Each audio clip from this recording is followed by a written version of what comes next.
Good evening, ladies and gentlemen, boys and girls, and welcome to the latest episode of the Hard Compound Live. If this is your first time tuning in, welcome. My name is Rich, and I run and operate the Hard Compound. We're a one-stop shop for all things motorsport, and we can be found on Facebook, Twitter, and Instagram. Just search for the Hard Compound, and you'll come and find us. We're here to share a love of all things motorsport. From F1 to touring cars to the World Endurance Championship to rallying to bikes, NASCAR, IndyCar, and anything we can shake a stick at, really. We put out 3 written articles every day early in the morning, lunchtime, and in the evening here in the UK. These take the form of race reviews, race previews, throwbacks, birthdays, breaking news, livery reveals, and anything else that is going on in the world of motorsport. And we're here just to share a love of it all and have a chat about it, which is great. So yeah, come and give us a follow. We also do live video interviews, in case you hadn't noticed. Just like this one, these are streamed on our Facebook, Twitter, and our YouTube channel. So head over to YouTube and give us a follow. They're automatically saved in the video section on our Facebook and in the live section on our YouTube. We've done plenty of these, well over 100 now, which is amazing. We've had some fantastic guests. I'm not going to name them all. You'll be pleased to know. But we've had a great range of guests from across the motorsport spectrum, from guys and girls who have raced in touring cars in the UK, in Europe, in F1, IndyCar, sports cars, and plenty that have crossed over. The likes of Mr. David Brabham, Mr. Derek Warwick. We spoke with Mario Andretti, with Jackie X, Chip Ganassi, Hans Stuck, Steve Soper, Carl Wendlinger, Emanuele Perro, Mark Sura, Mika Salo, Derek Daly, Connor Daly, Alan Jr., Ari Lyondike, many terrific drivers from across the motorsport spectrum, as I say. So do go and check those out, but don't do it just yet, because we've got a terrific guest joining us this evening. Someone who, despite not being very old, has done an awful lot already, and we're going to try and get through as much as we can and hear about his plans for the future as well. He's currently leading the way in the gold class in the GT World Challenge Europe, and he's done plenty of other things besides. So without any further ado, please join me in extending a very warm welcome to Mr. Gilles Magnus. Good evening, Richard. Evening, Gilles. How are you? All good. Thanks for the beautiful introduction. Pleasure to be here. It kind of gets longer. It gets longer all the time. But no, thank you very much for coming on, having a chat, because I know you're an hour ahead of us out in Belgium. So yeah, I really appreciate you coming on. Thank you. My pleasure. Great stuff. Right, okay, folks, in the comment section, if you have any questions or comments, do put them in to the comment section, whichever platform you're tuning in on, and if the technology is working, we will see them in real time and we'll try and work them in to the chat. Yes, before we get into the details, Gilles, how's everything gone so far this season? It's not been a bad start, has it? No, not at all. It's been quite a long season already. I've done quite a few races already. So I started off in the Asian Le Mans series, which actually started in 2023. I've done 24-hour Dubai, and then the European season started. So quite a few races in the pocket already. And to be honest, everything went to plan. Or not everything, obviously, never goes completely to plan. We didn't win the Asian Le Mans series, which was the aim, to be at the start of Le Mans. But we did win the 24-hour Dubai, and we're currently leading the GT World Gold Cup, which was also the aim. So yeah, a really good start of the season, and now I hope we can continue like this, because it's only halfway the season, obviously. Still a lot can go wrong, but yeah, a good start of the season. Yeah, fantastic. And also there's a lot that can go right as well, so I mean, let's hope it's more like that. We'll talk about the 24 Hours of Dubai soon, because it's a race that I don't think gets nearly enough coverage. I mean, it's up there with the 24-hour race at Spa and the Nürburgring and things like that. And it's a really different place to go racing out in the Middle East, isn't it? There's a whole different feel to it, isn't there? Yeah, for sure. It's a very specific race. The big difference with the big races, like, for example, 24-hour of Spa, which is in 1 week, is that there are quite a bit of amateur drivers on the grid as well. So with smaller cars, so that makes it really tough, because with other pro drivers or experienced drivers, you know how they will react, you know what they will do, but there you really don't know what they will do. So that's the tricky part. It can go wrong very easily, and it doesn't have to be your fault. So to survive in this race already is the main thing, actually, and we did this year. Plus, on top of that, we had the speed, so then we were able to bring it home. Yeah, which is always the aim, isn't it? I guess you have to stay enough trouble first, and then put the plan into action. For sure. But no, obviously, like, congratulations on winning it, and we'll touch on the endurance racing a little bit further on. What I'd like to do though is start right at the start. I mean, obviously, your home country, Belgium, is famous for at least two very, very famous circuits. Motorsport has always been quite big there. Where did the interest in motorsport come from? It was mainly my father, actually. Obviously, you need someone in your family to support you. If not, it's not going to come from your own side when you are like 8 or 9 years old. It's not going to be your idea. Obviously, I wanted to start racing myself at some point, but you need someone who supports you in that. And that was my dad. At the age of 9, 10, I would say, I was trying different sports. I liked tennis. I played a bit of tennis. I liked a bit of football. I liked a bit of everything, but I wasn't passionate by anything. But then one day I had like a karting, let's say, party, like a kids party where we went karting all together. And then I was like, fuck, this is it. This is what I want to do. So I went home. I told my dad, I said, like, I want to go karting. I want to do this as a hobby. It's so cool. And he was probably thinking like, cha-ching, cha-ching, no, I don't want to do this. Yeah.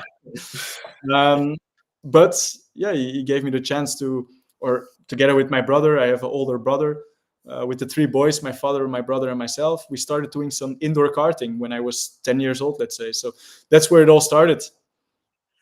I always love that. People who try different things when they're young, as we all do. Yeah. And the amount of people that say once they tried karting, there was that rush. I mean, even if they weren't that good at it to begin with, they just enjoyed the rush of it, going fast, doing something that's completely different to what they'd tried before. Exactly. And I guess when that bug bit you, it kind of bit pretty hard. And I guess, I mean, when did you first start wanting to compete and start thinking about maybe like renting a car or buying your own one, or when did that happen? So first of all, I was never born to race. You know, I was not like Max Verstappen. He's made to race. You know, he was made on purpose for that. You know, I was never meant to be like that. But I rolled into it, and we grew into it. So yeah, the first championship I did was the indoor karting championship in Belgium, which is a small thing.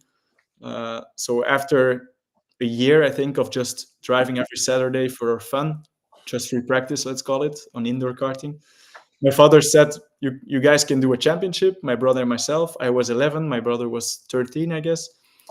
And it was named the Indoor Belgian Karting Championship, something like that. And I was lucky enough, I won the championship in the first season, although I was quite young. I think the fact that I was quite young and very light as well, I was a very skinny kid, might have helped me a bit. My brother was very frustrated about that, I guess, because he fourth, I think, but he had some more weight, so obviously it was a tougher task.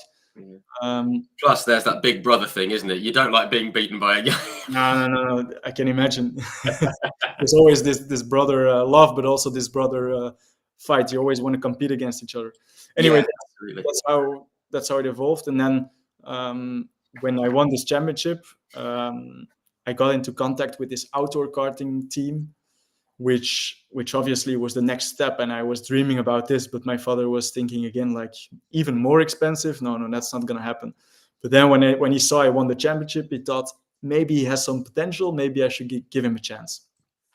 So then at some point, the issue is, if he wants to give me a chance, my brother has to get his chance as well, because if it's not fair within a family, you know how it goes. So then he did quite a big investment. He bought 3 cars, one for himself, one for my brother, one for me. And we went outdoor racing. So yeah, and then again, we didn't want to do competition in the beginning, but we pushed my dad, and we got into doing competition when I was 12 years old. But the thing is, it was actually quite a bit too late to get started in karting. You compete against kids who start when they are 5 or 6 years old. And you're 12, you have such a big disadvantage. Yeah. Yeah. So, And I'm just thinking, I mean, that was quite a big investment from your dad, isn't it? From, you know, to go out and buy 2 karts, like a championship level kart. And as you've kind of touched on, it's not a cheap thing, is it? And this is the most expensive hobby / sport in the world, isn't it?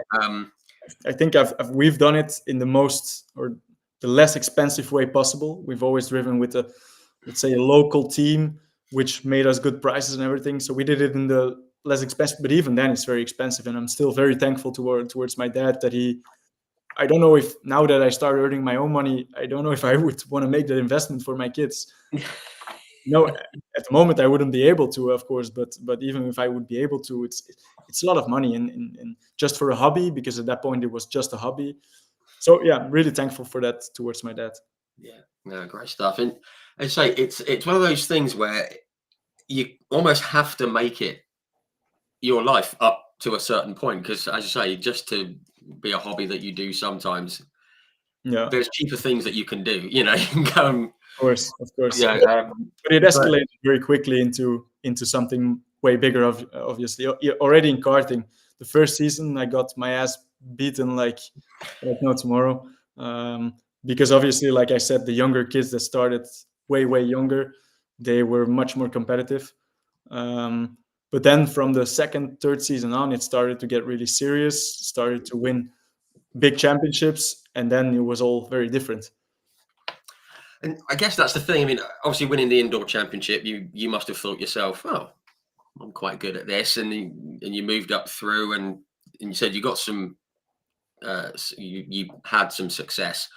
I've got here, you know, you went through. I did have one little look here. Was it 2011 in the B&L karting series in the Minimax? It said that Max Verstappen was in there at a similar time. Do you ever remember racing against him? Because it just flagged up that he might have been around. So that was my 2011, must be my first season when I was 12 years old. I think he was driving with my brother. So he's 2 years older than me, I guess. Or yeah. Okay. 2 or 3. And he was driving in the junior Max at that point. So he was driving with my brother. But I remember him and his father, Max, walking around on the tracks. And whenever we were there in Genk, he was always there. Verstappen was always there. Wow. There's quite a few crazy stories with him, but I'm not sure if it's a good idea to share these. But well, I mean, like we can if we like. But yeah. So yeah, he was always there, and I never raced against him, but I think my brother did. Yeah. Which is kind of cool thing to say, isn't it? Even, you know, it's a good, because obviously he's gone on to do very well. Just thinking, do you guys claim him as Belgian? Because he was born in Belgium, wasn't he? He's always asked. Yeah. It's actually his mom is Belgium, if I understood well. Yeah. So yeah, he kind of is 50% Belgian, but I think the Belgian Federation screwed up at some point and didn't want to support him, and then he went to the Netherlands. Some story like this. Yeah. Okay. So yeah, and I think he feels much more, let's say, Dutch than Belgian. So yeah, probably feels more. Yeah, a bit more connected, maybe through his dad and everything. But no, that's kind of cool. I said that you came third, was it in 2012 in that series, and you moved up to moved into the Rotax Mini Challenge Belgium. Came runner-up 2014. I've got in the International X30 Junior Final. So yeah, obviously these are big international tournaments, and you're getting on the podium. So I guess at this point, at what point did your eyes start moving towards cars? Yeah. So 2014, what you mentioned, 2014, when I was 14 or 15 years old, the vice title, let's say, I came second in the World Championship X30 Junior, it's called. I remember Oscar Piastri was third at that point. Yeah. So that's awesome. And I saw that David Malukas was in there as well, apparently. It's possible. I don't even remember. So. But I know Oscar because I have the pictures from him on the podium, obviously. But that was the first time that I really realized that it's getting quite serious, because before it was still just a hobby. But that result, I think I came second with 17 thousandths of a second, if I remember well. We crossed the finish line like this. Wow. So could have won the race, didn't win the race. So very frustrated at that moment, but at the same time very happy, because that was really a turning point for me. It was the first big, not victory, but big result. And then, as you said, we were starting to look at cars to move on to Formula 4. But to be honest, when I was 14, 15, it was not my choice. It was never going to be my choice. I would always put pressure on my father to get the connections, to get the sponsorship deals or whatever, or to make the money himself. But obviously, as a 14-year-old kid, it wasn't going to be my decision. I was just going to do my best on track and do the best result I could. But in the end, I wasn't going to influence the decision for the next season. I think we should have, in 2015, already made the step towards Formula 4. But my father decided to let me do one more season of karting. I guess he thought it's so expensive. We don't have the sponsorship at the moment. It's better to do another year of karting. So that's what we did. And then only in 2016, when I was already 16, turning 17 years old, we went to Formula 4, which is actually a bit too late. Yeah, I was going to say, I mean, in terms of what we see, even now, 7 or 8 years on, we've got like 15, 16-year-olds in Formula 4. I mean, we've got British Formula 4 over here, and I think one of the drivers turned 17 early this year, and like she's in her second season already, and it's a lot of kids start when they're 14, 13 even. Sometimes they buy a car and they do private testing. That's crazy, isn't it? It is, yeah. And I was a bit too late, but it's also the fact that I started late, plus it's more the financial side than anything else that we didn't do the step, obviously, like it always is. Yeah, and I guess that extra year, as you said, it was an opportunity to try and get some money saved up or get some sponsors in, or just to set the wheels rolling.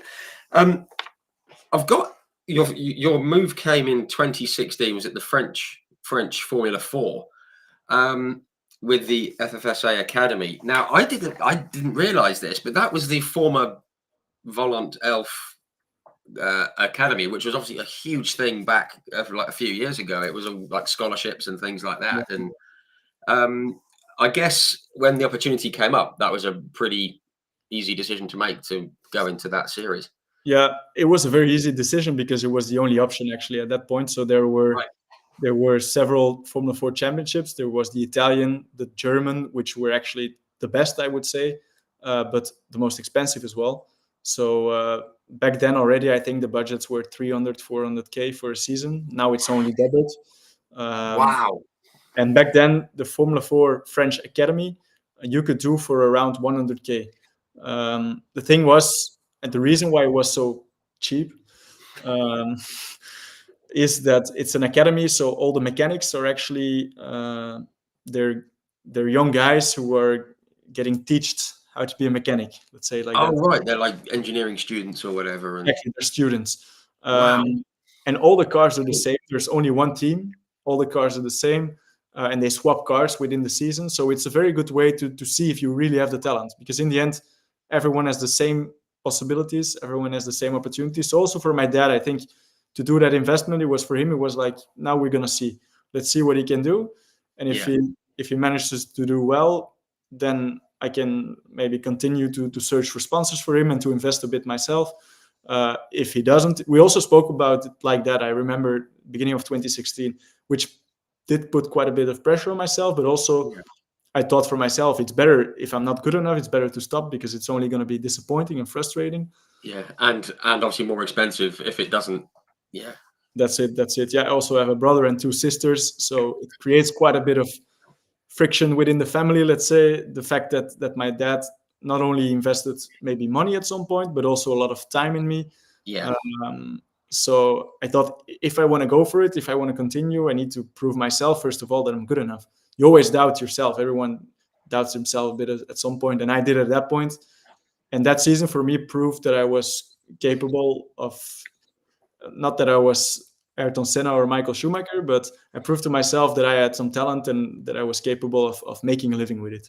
Yeah, which is great. And I guess it's proving it to yourself, to your parents, and to your siblings as well, to keep them. I've got a brother and sister, so I know roughly how it feels. Like, why are we doing this? Why aren't we doing that? Yeah, Yeah. it's always like that. Yeah, I mean, so there's obviously pressure on you, and obviously from the racing side as well. Just quickly though, did you find it quite easy to move from karts into cars? Because I've always found with everyone that I've spoken to, it's kind of 50-50. Some people say, oh, it was easy, I just got in and drove. And others, especially those who went into touring cars first, said I couldn't get used to the roll of the car or sitting on one side of the car. Or how did you find it moving into the F4 car? Yeah, I think the step from karts to light Formula cars, so Formula 4 car, which is underneath 500 kilograms in the end, is quite a small step. For me, it felt very natural, the step from karting to Formula 4. I never really had to think about the driving. I think when you do the step from karting to a heavy GT or touring car, that's obviously something completely different. Yeah. Then I can imagine it's difficult to adapt. But for me to go to Formula 4 was very natural. Obviously, you need to drive to get used to it. And that was the thing for me. Beginning of the season, I got a few tests because obviously testing costs money. I got a few tests, but I only did like 4 or 5 tests before the season. I started the season, and the first race, I wouldn't say I was nowhere, but I was running around P7, 8, 6, something like that. So not good enough, let's say. So then after race 1, I told my dad, I said, I just need more training. I just need more driving. All these guys, they have been doing testing, and it's their second or their third season already. I just need more driving. So he said, okay. He find a way, I don't know how, but to give me 2 more test days before the second race. Right. And then from the second race on, I was very competitive. So that was actually what I needed to be able to exploit like the maximum for myself. I was going to ask, I mean, did you have any expectations going into the season, which I guess you didn't really, because you didn't know what to expect. Yeah. It's interesting, after that first race, you thought, I can do this. I just need more seat time. Exactly. So that obviously kind of like kicked on. I mean, I saw, was it even in that first race? I mean, you said it wasn't good enough, but in your first car races, you had 3 finishes in the top 7 at Paul Ricard, which actually isn't an easy circuit. It's very high speed. Yeah. One thing I did want to move on to, I think the next round was it at Pau on the street circuit. Correct. And you got 3 podiums. That's cool. I mean, 2 completely different circuits. They couldn't be any more different. And yeah, to take 3 podiums around those streets, which is very tricky, you must have been really proud of that. Yeah, for sure. And I also remember Pau was for me a lot of pressure on my shoulders because I saw all these guys crashing in the wall. It was raining as well. So Pau is like a little Monaco, but even worse, I would say. But I had a little crash already in testing, and my father showed me the invoice, and he was like, "Don't do this again because it's very expensive." And he said, "We can do it once, but not twice." So in Pau, I was like, "It's about how much risk do you want to take? The more risk you take, the more possibilities of a good result. Let's say it's as simple as that in the end." So I didn't want to take too much risk, but in a very natural way, I was able to be competitive around there, and that was the first time on the podium as well. That gave me a lot of confidence for the rest of the season then. But yeah, Pau, only good memories. It's a really, really cool track. And to be honest, if I wouldn't be racing, or even now while I'm racing, if I would want to watch a race, Pau is really cool to watch as well. The city of Pau is a nice place, to be honest. If you like French people, obviously not a lot of people do, I know, but you do. Okay, great. No problem. Also, I can speak a bit of French, so that helps. Okay, yeah, that's an advantage because they don't speak English. So, but Pau is a really, really cool place, and a really, really cool track, but also a cool place to be. So yeah, might have to add it to the diary. Might have to try and get out there one day. There's one corner. I think is it up the hill and left under the bridge? I think it is. There's a hairpin or something. It just looks like a cool car. I spoke with Kenny Atchison, who back in the 80s he crashed there in F3, and he said, he basically, because there's quite a drop on the other side, and he said it was lucky that the car wasn't 6 inches higher because he'd have gone over the top of it. But yeah, it's not the most safe track. I don't get how we are still able to run there, but don't ask any questions. It's kind of one of those where if they came up with the idea now, people would be like, No, no. Yeah, true. But long may it continue. Long may it continue racing there. Yeah, as you say, it's a cool place to get the podiums. You had more. You had 4 at Magny Court, and you were obviously running right at the very front of things. For your first season, you must have been. By that point, were you enjoying being at the front, or were you getting frustrated that you hadn't won yet? I was very frustrated not to win because the thing is, my karting friends or my racing friends were always laughing with me that I always came second already before, because the European Championship karting junior I came second, the World Championship I came second, everything I always came second, and always with a very small margin. Yeah. So it was getting frustrating. And then in Formula 4 again, I was doing it. I think I did 6 or 7 second places before winning my first race. But the thing was, there was this one guy, Chinese guy, Ye was his name. Yeah. Who's doing well at the moment. I saw he was running Le Mans with the Ferrari hypercar.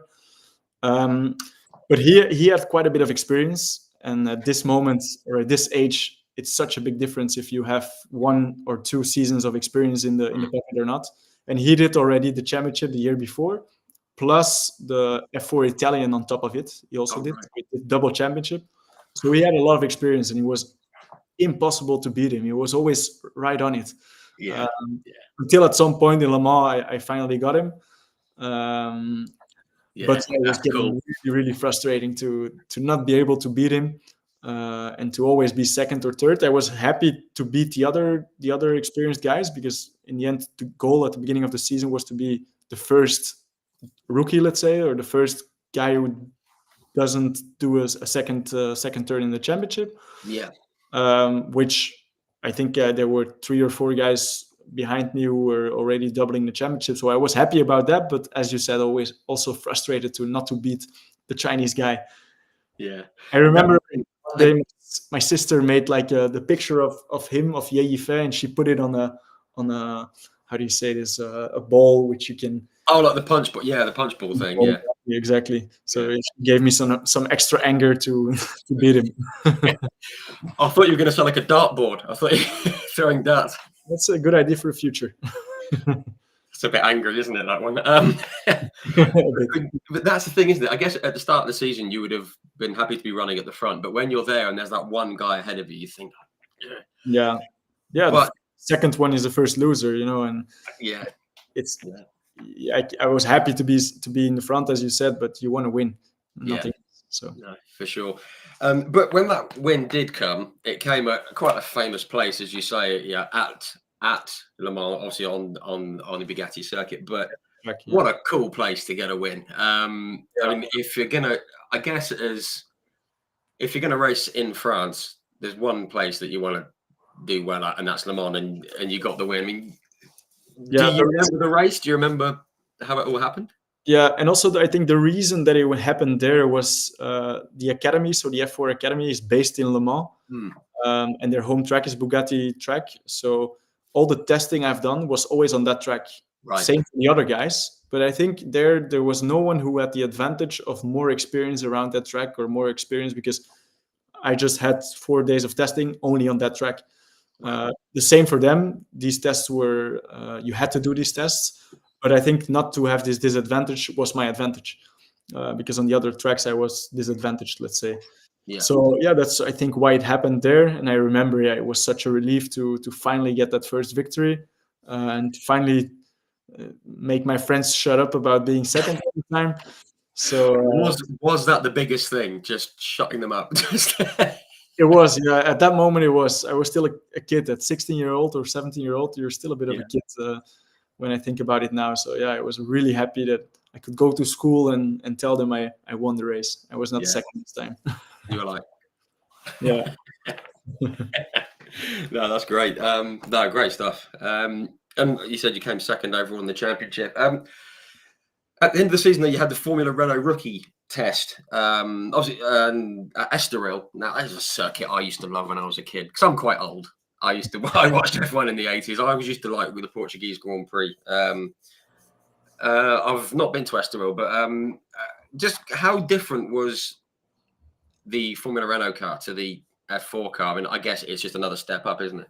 Yeah, it is. It's more downforce, more power. I remember the first time when I got into it, it was like impressive, as a 17-year-old kid driving these fast cars, because it's already quite fast. These Formula Renaults, they're faster around Spa, for example, than a GT3 car because of the downforce, and they're so light. Yeah. Okay. So yeah, it was quite impressive. I remember, and I remember the rookie test was with Josef Kaufmann or Kaufmann Racing, which is a very famous team. They ran Lando Norris, they ran a lot of big names, and they were the team you wanted to be with. Right. And they gave me the chance to do the rookie test with them. So that was also a big honor for me. Wow, that's very cool. I mean, to be selected by a team is always nice, isn't it? Rather than having to go and ask. It's Sure. much nicer that way. You signed with Race GP or RHGP for the season. Again, did you have any expectations going into it? Because obviously you'd done well in karting, you'd done well in the French F4. Did you? Was it a case of let's do some learning here and see what happens, or were you thinking let's go and win? Yeah. First of all, I wasn't sure if there would be a next step. I didn't win the championship, so I didn't get any prize money to continue. And it's always a question of money for sure in single seaters. So in the beginning, I had no expectations. I thought maybe I will have to do the Formula 4 France over again to try and win it this time. Second season, you have to win to get the prize money and to be able to continue. But then we got a very good, because obviously my father was the manager at that point. I wasn't doing the contact and talking numbers myself at 17 years old. But we got a very good deal from RSGP, but really a very, very good one. So that gave us the opportunity or the chance to be able to take the next step. Obviously, I wanted to run the Euro Cup at that point. So there were two championships, the Euro Cup Formula Renault and the Northern European Championship, so the NEC. The Euro Cup was the bigger one. I wanted to do that one, obviously. But unfortunately, budgets were even higher there. So I was forced to do the NEC, which was already nice. I was really happy about that. And the expectations, simply, I wanted to win the championship also, because then, again, maybe I could take some prize money and move on. Yeah. And also to win a championship and to have that on your CV, how do you say this? Nice for the future, and to get in contact with new teams for the future. So obviously that was the goal. But yeah, the season didn't go completely as planned. Yeah, just interesting. I mean, that's always the thing, isn't it? That people don't kind of realize. Obviously, you want to do well that season and you want to show your ability, but you're thinking, well, I kind of have to win this just to keep going, because it's like a season by season thing, isn't it? You can't just say I'm going to do this and then I'm going to do that season and then I'm going to move up to that and move up to there. For sure, in single seaters, you know that if you have a big wallet, and if you don't, you need to win to move on. And once you didn't win for whatever reason, then it's probably finished. So yeah, it's always a bit of pressure, but it's healthy pressure. Yeah, it kind of keeps you on your toes, keeps you focused, I guess. Exactly. I mean, just in terms of the results, I mean, they said that you got fourth and fifth at Monza on the first weekend of the season. Obviously, that's a pretty quick circuit. But then in just your fourth race, and this was at Assen. Now I love Assen; it's brilliant. I mean, and it's made for bike racing, and we know that. But you took a podium, became second in just your fourth race in the series behind Richard Verschoor. That must have been great, to get on the podium that early on in the season and at a circuit like Assen, which is pretty fast. yeah, it's a motor track, as you said. It's a MotoGP track. It's very flat, so the curbstones and everything are very flat. But it's a nice track. I like the layout. It's quick. You can really use the downforce of the car, which is really cool. I remember this race. I think I put it on pole position, which I was really happy about. But then only 3 or 4 laps before the end, I remember for sure the guy from Holland overtook me. And I was happy to be that competitive again. But again, you don't want to come second, for sure, not if it's stolen from you like a few laps before the end. So I remember quite a bit of frustration that race, but also when I look back on it a few weeks later or now, obviously it was the first time I was being competitive in these cars, and that was nice. Yeah, great stuff. Just quickly, I mean, as you said off air, I mean, I went to Assen for the MotoGP, and I was at the on the Winterdijk grandstand, that left that left-hander before the chicane at the end there. That end to the lap looked so much fun, coming out from the far end, fast, that quick right, left, and then into the. Is it as much fun as it looks? Because it did look great. It is. I really loved Essen. The last chicane is actually really cool because normally tracks without any elevation change and without any big curves or anything are a bit boring normally. But Essen is the only track where without any elevation, it's really a cool track. And as you said, the last section with the last fast the fast chicane and the fast left-hander before the chicane, this part is really, really cool. Yeah. Yeah, fantastic. I'll try and do a track day there or something. Get myself out on track. Which is great. But you had a strong season overall. I mean, I've said that you kind of did well in races 1 and 3 at Spa, retired in the second one. But again, that's another circuit that anyone who enjoys exciting racing is going to enjoy racing Spa, aren't they? True. Yeah. As you said, the season was really good, but then in the end of the season, it ended in a very difficult way, let's say, because I lost the championship in the last race actually with 2 points, and I actually thought I had it, but then I got a drive-through or a penalty for track limits, which was a bit strange because then we went after the race. I said, I'm sure I didn't do the track limits, so we checked the onboard camera, and on the camera it seemed like I didn't do the track limits. So we went to the race director, and he said, yeah, my judges of fact said that you did track limits, so I have to give you the penalty, although it seems like you didn't do it on the camera. He said, the camera, I'm not allowed to watch this. I need to believe my judges of fact. So that was really frustrating because this one decision was the difference between champion or no champion. And again, not a lot, but still quite a bit of prize money or no prize money. Yeah. And I saw my future go away like this. Wow. See, that's interesting. I mean, that's what I guess any fans listening to this would be annoyed at, because there's video there. It's available. People have seen it. Yeah. But then the guy in charge can't see it. You think, well, why? I mean, surely they should be going to him saying, look, this is where it happened.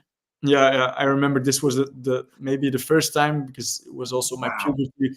I was in the middle of puberty. I was 17, 18 years old. And it was the first time I had such anger and such a feeling of I couldn't do anything against it, but it was so not right, the decision. But yeah, I had to accept it and live with it. But for sure, it influenced my single-seaters career, let's say, because it ended there. And maybe if I would have had the championship, maybe then I would have had my chance in Euro Cup the season afterwards, because that was the deal also with the team, that if I won the championship, I got a very good deal for the Euro Cup for the season after. Right. So then when I could pay a part with the prize money and with the Renault Academy, which I would be able to join in that case. So yeah, it didn't happen in the end. So that makes you think about these small decisions from a steward or from a judge of fact can change your life in some way. Yeah, and that person probably doesn't even realize, or those people don't even realize. And obviously, it just does his job and then goes home. No, with all respect, I mean, he does his job, and obviously he wants to take the best decision for the championship and for everyone involved.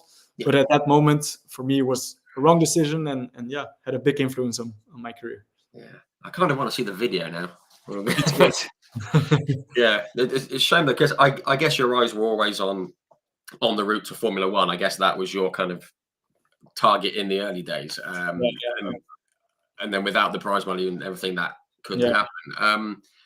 So I mean, what did you ever think? Right, that's it. I want to stop, or did you think, right, what if I can't go down the single-seater route? Were you looking at other championships? Because obviously, it took you into GT racing initially. Yeah. So no, at that moment, it was end of 2017 for me. My dad and myself, we spoke about it in a very mature way, and we decided that we were. I even asked him not to put any Euro anymore in racing. I said it's better that we stop. It's frustrating, but there was no way to continue in single seaters, and I was so frustrated with how it all went.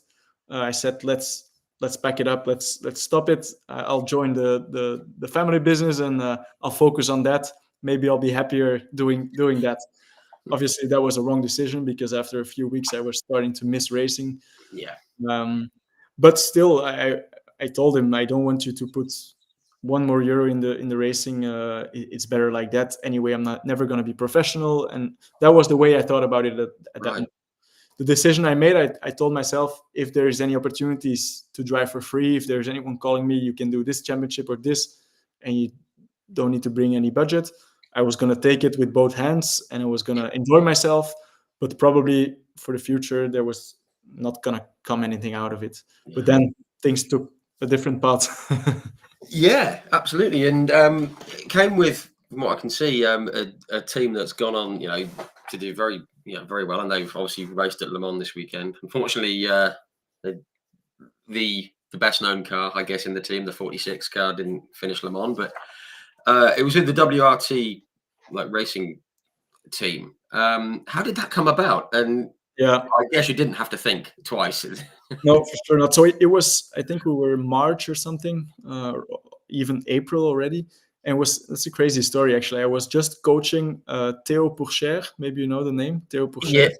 Yeah. Well, he's just been very unfairly treated, hasn't he? Yeah, I saw that.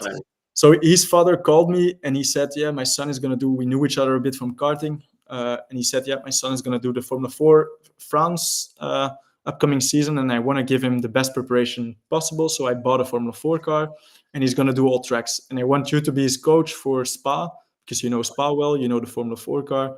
So we're going to do 3 days of testing in Spa, and I want you to be his coach. He was 14-year-old or 15-year-old. I remember him being impressive, really impressive. I remember me, I should have been the coach, but he was almost quicker than me, so I felt ashamed. But he was really impressive and he's still showing that. But so I was testing there, and the second day, the guy from WRT, Vincent Vos, the team owner from WRT, called me and he said, I have a cool opportunity for you. I only need a very, very small budget. It's a last minute thing. So I called one potential sponsor. I said, do you want to support me for this? He said, yes. So I said to Pourchaire, I said, I'm very sorry, but I can't stay here for the third day. I need to go. So that were intense few days. So I packed up and I did the race in Zolder, the GT3 race with WRT. I thought I wouldn't race anything that season, and then that opportunity came up. Normally, I think we brought 1/10 of the original budget which you should pay for these kind of things. So it was an opportunity. I didn't even had to ask my father if he could help me with.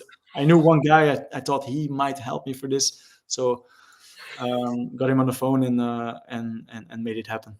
Wow, that's cool. And this was obviously your first race in a GT car. It was it the Audi R8, wasn't it? Correct. That, again, going back to what we mentioned before, that must have been quite a change, because it's a completely different style of driving, isn't it? It's heavy and there's no wing or anything like that. Exactly. Did you enjoy it the first time you got in, or did you think, oh my goodness? It was amazing, because it's actually, in lap time wise, it's as quick or the same speed as a single seater, as a Formula Renault 2.0. Okay. But it feels much quicker. It's strange, but it feels much quicker because you got much more power, much more weight, much more movement. So yeah, that was my first feeling. But I really enjoyed it. Yeah, it was really cool to drive these GT3 cars. And then WRT obviously was already at that point a very good team. They were super professional. So it was my first time in such a professional environment. And it was the opportunity. It was really a big opportunity for me. And then I hoped to be able to continue the season with them. So I did the first race for a very small amount of money.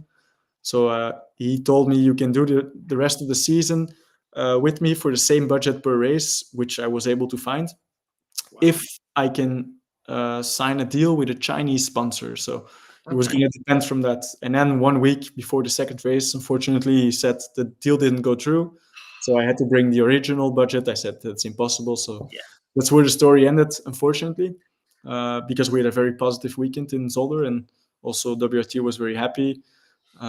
We tried to find a way, but in the end, we didn't. So that was a shame. Yeah, real shame that. But that's obviously what happens sometimes in racing. It's all about sponsors and money, isn't it? Exactly. But you did the Belgian endurance series. Yeah, I saw in the Norma M20 car, and I didn't even know what that was. I had to have a look at it. It looks cool. It's a That's cool actually looking cool. for any British people tuning in. It's like the Radical series, but a bit bigger. Yeah, But yeah, it's cool. You know, exactly. It's quite a bit faster than the Radical as well, but it's got a lot of downforce. It's a really cool car. It drives like a single seater in the end with a bit more bodywork. But yeah, really cool car. So yeah, I did the Belgian Endurance Championship exactly, which we also won that season, I think. Uh, yeah, that's what I've so got. obviously this was not international racing on the highest level, but it was good to stay in this environment, in this motorsport community where everyone knows everyone, to show myself and hope for some opportunity for the future. Yeah, and obviously, to get that championship as well, it's the first one, whichever level it's at, a championship's a championship, and it's True. It's nice to have. yeah. And I got that you ended the season in the at the Nürburgring, the GT4 European Yeah, series. Was it Mercedes? I believe it was the Mercedes. correct. Yeah, so another last minute chance, another last minute opportunity. Uh, Same story a bit as with WRT, but this time without any budget. So I was happy to be able to show myself without having to bring any budget. Um, so yeah, that was it for that season. But I think before the season, I thought I was not going to drive anything, and in the end, I did quite a few races, and I was able to show myself quite a bit. So I was quite happy with that. But still, I was thinking like nothing is going to happen. I'm just enjoying myself. I felt super privileged to be able to still enjoy myself and have fun.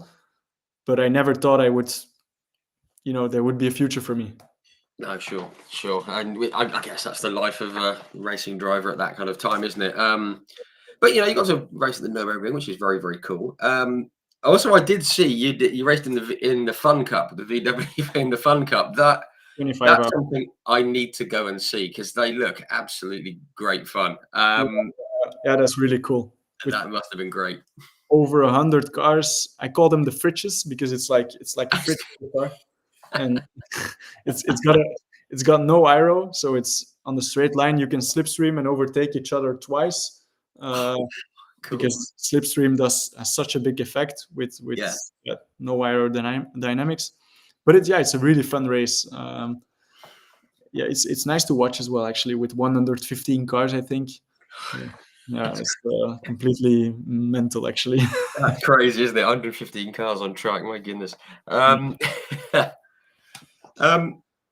We touched on the 24 hours of Dubai. I mean, I think you had your first time there the following year, 2019. I think there was four of you in the car, wasn't there? Yes, because you had like Vincent Rademacher, who legend, who's in the BTCC over here. That's a cool way to start the year, racing somewhere nice and warm for starters. yeah. Yeah, so actually in the winter of 2018, 2019, something happened which changed everything. So there the RACB national team, I don't know if you've heard of that yet. So it's our Belgian Racing Federation. They do competition for every Belgian, whether you have something to do with motorsport or not at all. You're able to do a competition where you start on simulators and then you get selected and you become less, and then one guy wins and gets, let's say, the support from RACB national team to get to a certain goal. They've had Stoffel van Doorn, who the goal was to get him in Formula One. They achieved the goal. They've done Thierry Neuville in WRC. Yeah, He's also been in a national team. And then for me, they did with touring cars. So cool. they said the goal was to make me professional in touring cars. At that moment, to be honest, I said touring cars, front wheel driven cars. I was like, no, this is not racing. What is this? Yeah, and I guess it was something you hadn't really thought about at all. It was just No, not at all, not at all. But wow. then I got the chance in these cars, and it was actually, yeah. In the end, I totally fell in love with touring cars. So I changed my mind. But yeah, so this opportunity, or this chance I got, or this created for me a way to not have to bring any budget and still be on a starting grid. So the first chance they gave me was the TCR Europe. I was gonna be on the grid completely for free. I didn't have to bring any budget. So that opened a new world for me, and I saw chances again to become professional, which was always the aim, obviously. Yeah, that was with Come to Your Racing, wasn't it? Correct. Obviously, very well known, very very well known team from your homeland. And it was the RS3, wasn't it? The Audi RS3 touring car. Obviously, you'd driven Audi machinery before, but again, a completely different animal. I mean, as you said, it's front wheel drive. It sits a bit higher. And you said that you fell in love with it pretty quickly. Yeah. To be honest, the cars, and I still think about it like this. On one lap, it's not the most impressive car because it's not that quick. It's quite heavy. But in touring car, it's all about the racing. The racing is just fantastic in touring car. You can touch a bit, and you need to know where to touch, when to touch. It's all about the racing, and I think also that's why touring cars, mainly in the UK, BTCC has a lot of success. That's why fans love it, because it's nice to watch. You're not afraid to have a little touch left and right. Yeah, and that's what makes it cool. But as I said, on one lap, obviously there's different cars in a qualifying lap which are much more impressive. But that's not what it's about in touring car racing. Yeah, I guess it's about the closeness and the competition, and rather than going as fast as you can, which is obviously a massive part of it, but it just looks fun in touring cars. Yeah, as I mentioned, we'll come to it in a second. You were a teammate with Tom Coronel, who came on here in 2021, and he felt the same thing. He'd tested an F1 car with arrows, he'd done single seaters, he'd done all that kind of stuff. He'd even driven in reverse around Zandvoort. They had a backwards race, which is very Tom. But he said the same thing. He said over the first couple of laps in practice, he was like, "Oh, okay." But when he got into a race, he said, "Oh yeah, this is brilliant." Exactly. It is great that you found the same thing. And you took was it on your was it your first race or I think it was your first race. You finished 6th in Hungary, and then you took a podium in the second race. Obviously, with a car like that around the Hungaro ring, it's known for being quite twisty and things like that. It's quite a tricky place to start, isn't it? Yeah, for sure. But I was really happy with that first weekend, because I didn't have any expectations. A lot of guys, there was a field of 35 cars, I think, or something like that. Big field, a lot of experienced guys. There was also Josh Files, I remember. He became champion. Yeah, Josh, yeah. But there were a lot of big names in touring car racing, at least. And I was there as a rookie. No one knew me. And then I came out of the first weekend as a leader of the championship. So that was completely unexpected. Wow. And then the second or the third race was even better, I think, in Spa. Where we were able to take the victory. So yeah, it started off very well in these touring cars, which I really didn't expect, as it was so different to whatever I was used to from the past.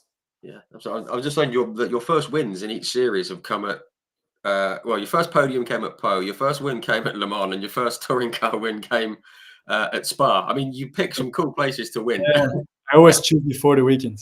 Yeah, you think, oh no, this is only at Hungary. No. If it were that easy. Fantastic. No, I mean, I sort of love that. I love the fact that you fell in love with it so quickly, and you took the first win at Spa, which was great. There's a few retirements through the year. A bit of bad luck. Was it Red Bull Ring and Barcelona and Oschersleben and stuff? But you took second in Spain, 6th at Monza, 6th overall. I mean, were you kind of happy with that at first? Given that at the start of the year you exactly I wasn't looking at touring cars at all at the end of the season, because the Audi that season didn't have the best BOP. I would say. I think I almost finished best Audi. In the end, it was Santiago Urrutia with WRT who finished best Audi, 2 points in front of me or something like that. But I wanted to be top 3, which was possible. But as you said, a lot of DNFs. I think not having the experience in touring cars cost me a lot of DNFs. I made a lot of contacts on the wrong moments, with the wrong wheels. Guys like who was there, Morbidelli, for example, the Italian guy. He knew exactly when and where to touch you, and yeah, I didn't. And this, not having this experience, cost me a lot of DNFs and cost me a lot of points in the championship. And in the end, I wasn't very satisfied with the end result that season. But the good thing was that the RACB national team, who was financing that season, they saw my potential. They were very happy about it, and they said, "We want to continue. We want to keep investing in you for the next season." So that was a big relief. There was less pressure, let's say, because I knew I was going to have a next shot the next year, and I was very happy about that. Yeah, that's nice to have that. That doesn't happen often in racing, does it? Before, it didn't happen yet to me, so that was the first time I had this feeling. Yeah, that's great. I was saying, you mentioned some of the drivers there, and I had a quick look down the grid. There was Josh Files, as you said. I think he was champion that year, I think. And you had like Santi Ruscia, Andres Bachmann, you had like Mato Homola, who's obviously gone on to do great things. You've got Luca Engsler, Dan Lloyd, who I had a chat with a few weeks ago. I bumped into Dan at Thruxton. There's Tom Coronel, Luca Filippi, and like Gianni Morbidelli, people like that. But one thing I did notice, that Spa round that you won, Ash Sutton, who's now some 4-time BTCC champion, he raced in that round. I didn't realise he'd gone out there and done that. Right, with WRT, I remember, yeah. Yeah, and he's obviously gone on to do very well over here. A lot of big names in TCR Europe back then. Yeah, that was a cool grid. There's one thing I want to touch on, though. That year you represented Belgium at the motorsport games down at Vallelunga, racing all different kinds of cars. That must have been a cool experience. Yeah, it's a really nice event. So the motorsport games, they do it every 2 years, I guess. Yeah, every 2 years. So they did 2 years ago in Paul Ricard as well. Yes, because we had Chris Smiley was down there. We had Chris. He was, yeah. Right, in the touring cars. Yeah. Okay. Because Tom Coronel won that year in Paul Ricard. I'm going a bit further in the future now. Yeah, he did. But I remember I should have won that one because I won everything that weekend until the final. I had like a small advantage, and then the drive shaft broke. So that was a shame. But anyway, the motorsport games are really, really cool. Representing your country. I mean, everyone's a bit proud of his country. Everyone wants to represent his country. It's a really good concept. And I think it's going to grow a lot in the future. So I'm a big fan of that. Yeah, absolutely. I think it's sort of almost like a World Cup, isn't it? It's a kind of cool exactly. Kind of event, which and it'd be good if they can move that around different circuits. I think it'd be great. That's a really cool thing. Yeah, obviously, you said going into 2020, you had the like progression and the continuity going into the year with into the WTCR. Which is obviously a great step up. But quickly, I mean, we all know what happened with 2020 across the world with COVID and everything. Very difficult for everyone. And, not everyone made it out the other side, which is obviously very sad. So we're grateful to have come through it. But I guess that continuity that you had, did it kind of put your mind at rest? Because there was a lot of people, a lot of racers all over the world who couldn't race. Sponsors were dropping out. They, all of a sudden their plans had gone from racing to no racing. Yeah. But I guess, was it not easier, but was it not quite so tough on you because you had that continuity in that? For me, it was actually the other way around. So COVID actually gave me opportunities because 2020, I was supposed to do TCR Europe. Our ACB national team said, this is the budget we have. We can only do TCR Europe with it. We're not able to give you a season in WTCR. It's too expensive. But then they changed the calendar of WTCR to only European rounds. Yes. So the championship became much less expensive. And this gave me the opportunity to get started in WTCR. So that's a kind of good thing that, I mean, I don't mean to make light of COVID because it was horrible for everyone, but there were some good things that came out of it, as you say, for you guys and for a few others. I must admit, even when I set this little page up thing that I've done, I set up in 2019 to push motorsport, and then there wasn't any all of a sudden. Right. So I was just went into my memory banks and just put some motorsport stuff out there, and it probably helped because there was no actual motorsport to distract people. So it's obviously that's a very small level. I mean, yours was far higher. But you had the opportunity to go and do it, and it was great that you were able to. And you had Tom Coronel, who's he's unique, and I love him. He's great. And you had Nat Bet on as well in the team. Strong driver lineup, straight away, in a good team, in a good car. You must have been really excited to finally get racing. Yeah, it's always nice to be next to bigger names. Let's say I was only a rookie; no one knew who I was, so there was no pressure on me. And that's always nice. You only got to win, whenever they beat you, it's normal. Whenever you beat them, you're the winner, so that's always the best position to be in. And then, I have a lot of good memories with Tom Coronel. I wanna rewatch the live you did with him, because it's always funny to see this guy in action live. All the stories. It was one of the earlier ones, so the camera's not so good, and I'm not so well. I'm not saying I'm good at it now, but I was a bit nervous and a bit. But yeah, he was great. Yeah, he's a really funny guy, and he's got a lot of experience in the racing. He's got a lot of great stories to tell. He was my teammate for 3 years, 2020, 2021, 2022, 3 years in WTCR. So yeah, I've seen a lot of. We've done a lot of fun things together, and I've got a lot of great memories with him. And he will always be one of these motorsport legends, which everyone knows him as well. So really cool. Absolutely. I think anyone who like voluntarily keeps going back to the Dakar with his brother every year, I mean, you've got to be a special kind of crazy, haven't you? Yeah, true. He is crazy, and I think he knows he's crazy.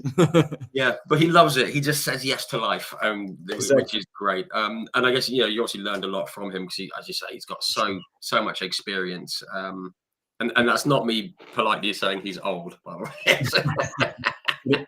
You're allowed to say. Sorry, Tom. But yeah, so that first weekend, and obviously it's a step up in the car. But the first weekend, I mean, was it 10th? And I think you took 4th in just the second race at Zolder, a place where you obviously go well. You must have been pleased that first weekend. Yeah, for sure. I didn't expect to be that competitive. Obviously, Zolder is my home track, so it's 60 kilometers from my place. So I know Zolder very well. I knew I had this bit of an advantage, but still the level is very high. So it went much better than expected, and I was really pleased. Yeah. And then also the next round was on a nice, small, boring circuit like the Nordschleife.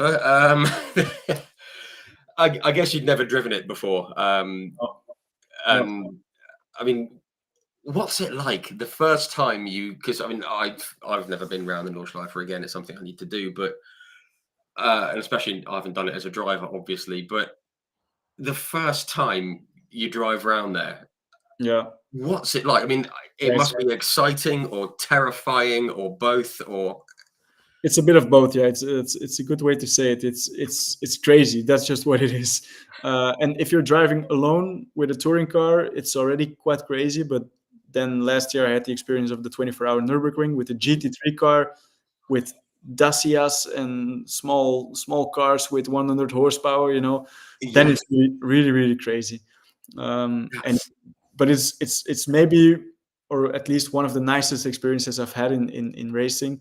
It gives you goosebumps like every single time you go out, and it's unique. That's what it is. Unique, absolutely. Yeah, I remember the first weekend of WTCR at the Nürburgring was a tough one. I put it in the wall as well in race 2, I think. I wasn't going to say anything. Yeah, and I'll say it. So yeah, obviously that's the way to learn it. You need to search the limit, but I think I wanted to go to the limit a bit too quick, and then in the rain, I remember I had the DNF there. I put it in the wall, so it's a hard way to learn it, but you got to go through it. Yeah, absolutely, and you're definitely not the first person to do it, and you definitely won't be the last. But I mean, I've spoken to a lot of people, as I mentioned on the intro. Some people that have raced on the Nordschleife. I also mentioned like Jackie Hicks and Mario, who raced it.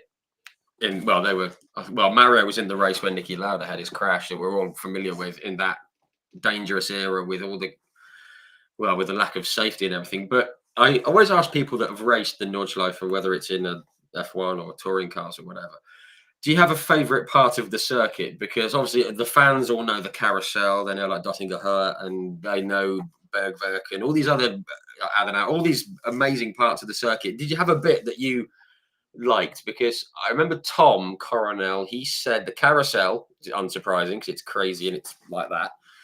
And like Dottinger Höhe, the straight, the big, long, fast bit where you. Did you have a favorite part of the Nordschleife? Yeah, for me, but now it's difficult to explain you where it is because I don't know the name, so I'm not going to be able to tell you. But it's more the last part of the track, I would say, a very quick part, which I really like. There's a big jump, a double right-hander, and then the section after this. I should have, because last year when I did the 24-hour Nürburgring for Audi, they advised me to learn all the names. I learned all the names, but obviously I'm not that smart because I forgot all the names already.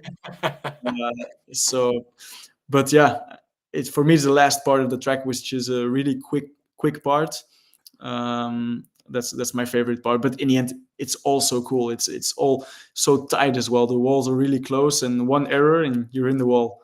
Yeah, not at one side, but 4 times. You'll be across that. Exactly. Which is the best thing about any circuit. It's got to be a challenge, isn't it? True. But yeah, what a cool. And you finished. I've got here. You finished 7th there, which is apart from hitting the wall, we'll leave that. But 7th, just to get to the end is pretty cool. Was okay. And then you got your first couple of podiums at the Slovakia Ring, a circuit that I really like. I've spoken to a couple of guys who have raced bikes around there and touring cars and stuff.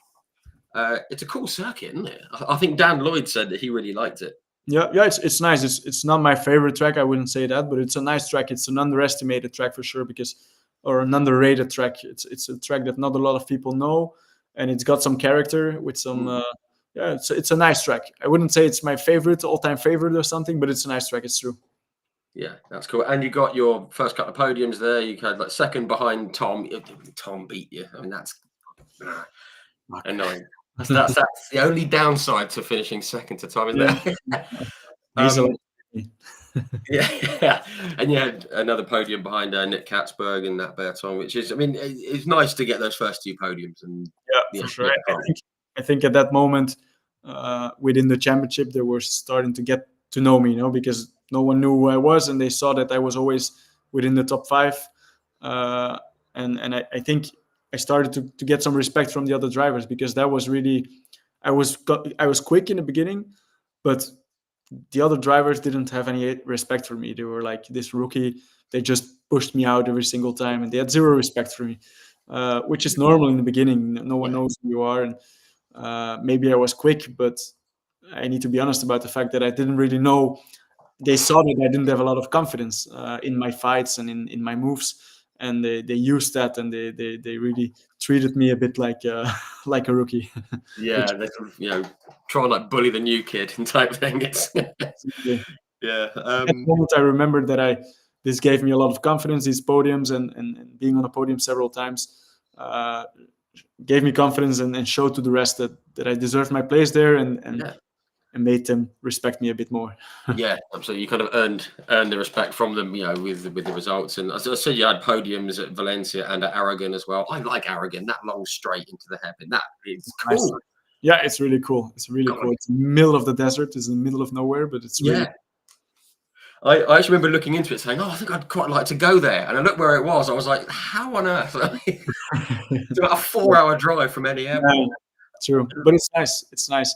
I didn't even know there were like kind of deserts in Spain, but it looks like a desert there. It's crazy. Yeah, no, it's a cool place. I remember, was it a couple of years ago? I can't remember who was doing it. It might have been Michael Azcona, maybe, or I think it was Azcona actually. And he said there was a huge, I don't know, like a big thing on the curb at the end of the straight. When you turn left, there's a big lump of concrete or something. And I looked at that and thought, can't have that there. Yeah, I remember as well these big dome thing. Yeah, I remember. Crazy. Yeah, I suppose it keeps you off the curb, I suppose. But yeah, that's true. If they don't want you to do track limits, that's the way. Yeah, stick something big and something that doesn't move. But it's a cool way to end the season, and you were top rookie of the year. 13 wins from the 16 races, so that's a nice little thing to have as well. With the respect thing that you mentioned as well. Exactly. Yeah.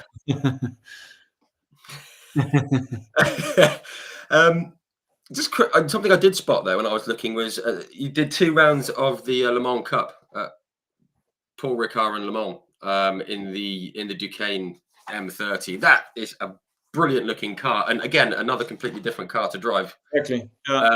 Anyone who's driven that kind of car that I've spoken to, and into like the LMP2 style car, they all absolutely love driving them. I guess you're the same.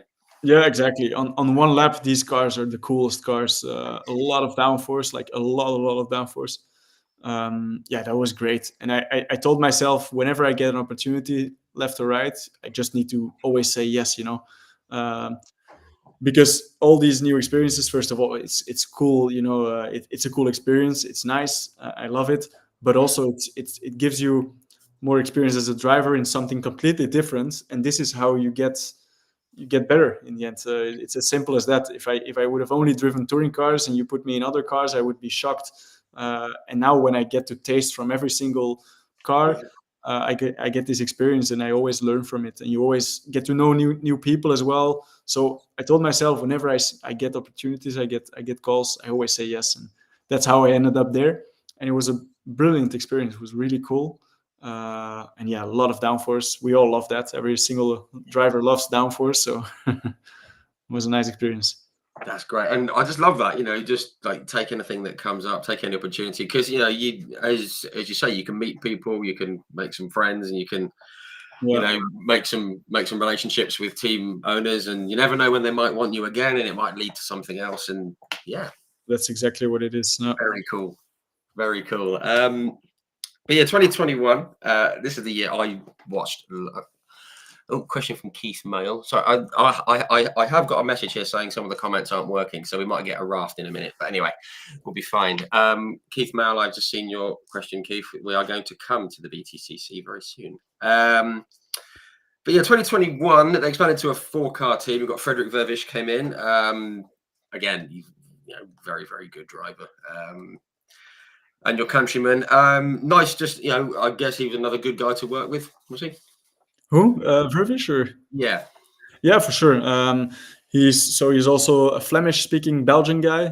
So he's from my region, so we understand each other very well. Yeah, he's obviously a lot of experience and a very quick guy. He's in practice, he's never there, and you're like, he's not awake, he's not going to be quick. And then in qualifying, all of a sudden, boom, he puts it together. He's always like that. No, he's a very, very quick guy, and he's naturally quick. He's not the most, let's say, calculated guy who's checking data and getting quick that way. Right. Not Berton, he's like that, but he doesn't check data. He just puts on his helmet and he's just quick. Yeah. He just kind of feels it rather than... Exactly. He's just got it. He's just got it in his veins, and he's just always quick. Yeah, that's cool. That's good. Yeah, that was a nice season. 2021 was the first season of the new Gen 2 RS3, so the new Audi. Yeah.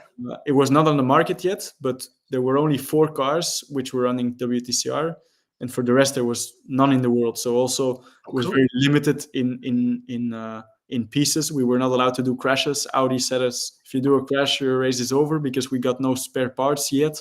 Oh, right. So yeah, wow, it was tricky in the beginning, but yeah, it was cool to have this car before it was even launched. Also, we had to run a special livery because the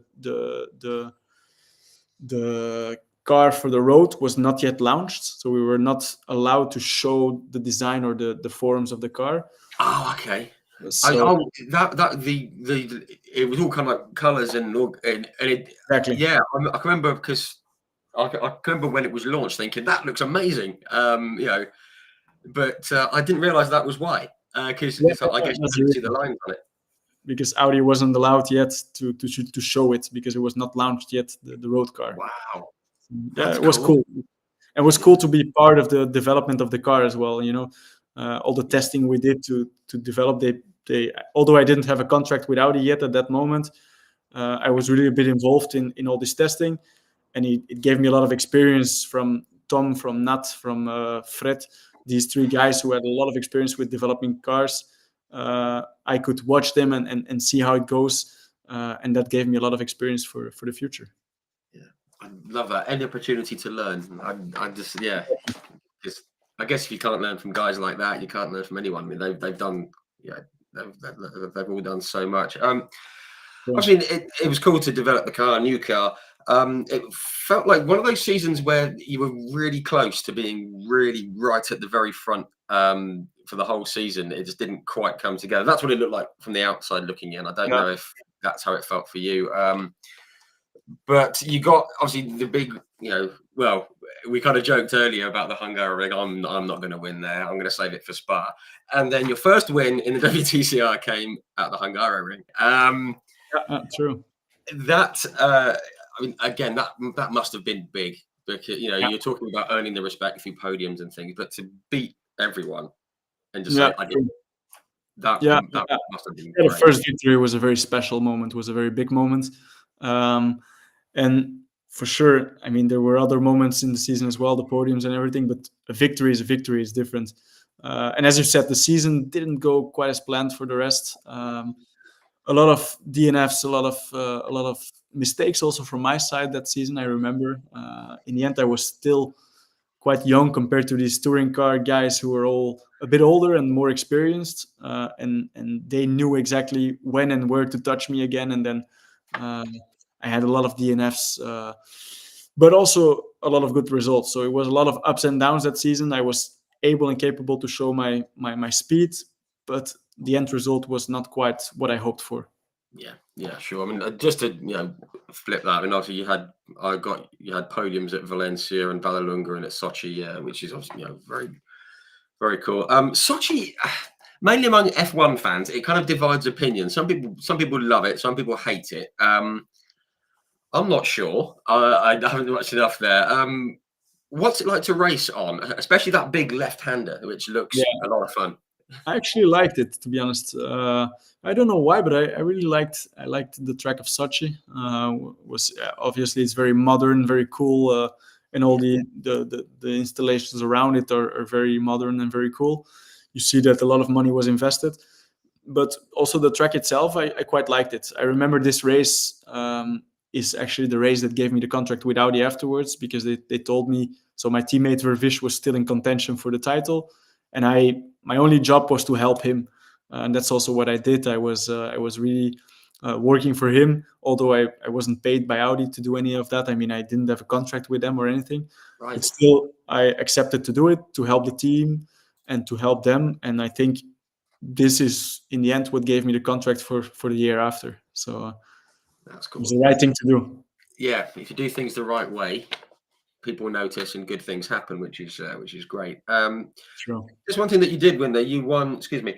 You won the WTCR trophy, drivers without without the factory or the manufacturer support. That's a nice little thing to win, isn't it? I mean, it's good to have little wins, isn't it, through the year? Exactly. Yeah. I mean, I wanted more that season, but to get that is a good thing. Also for Audi to see that you're the best non-supported driver, let's say, is always good, and was a help for me to get a contract the year after. Yeah, for sure. And you beat Tom, so you got him back for Slovakia, so that's good. Which is good. Into 2022, you had it was a busy year. You raced in a lot of series. The one thing with regards to WTCR was the tire issues at the Nürburgring, which for those of us that were watching it was pretty shocking, and it led to, I think it was like Cyan Racing, didn't they?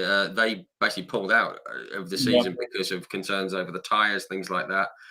I know some people were saying, "Oh, it's because they're not winning," which is who knows. But it was because there were a lot. Was it the tires were delaminating, weren't they? There was a lot of accidents happening at high speed, things like that. I mean, was it a surprise to you guys?